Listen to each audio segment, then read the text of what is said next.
Most people don't realize Waverly Hills has tunnels underneath it, but they're real. And if you walk far enough into the old body chute, you might find out you're not alone down there. In the early 2000s, a group of amateur ghost hunters got permission to explore Waverly overnight. They were especially interested in the body chute, the long tunnel used to transport dead patients discreetly during the tuberculosis epidemic. Locals sometimes call it the death tunnel, but here's the thing. There's another tunnel no one talks about. This one's a maintenance drain. It's smaller and runs parallel to the death tunnel, and it's barely wide enough to crawl through. The staff at Waverly don't like going near it because sometimes they hear something moving in there.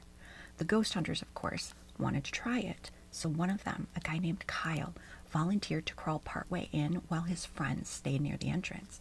He had a GoPro strapped to his chest, but the footage never made it online. About 50 feet in, Kyle said the air changed. It got thick, like breathing through wet cloth. And then he heard something behind him, near the entrance. At first, he thought it was his friends, but their voices were long gone. Instead, he heard dragging, something pulling itself slowly along the concrete behind him.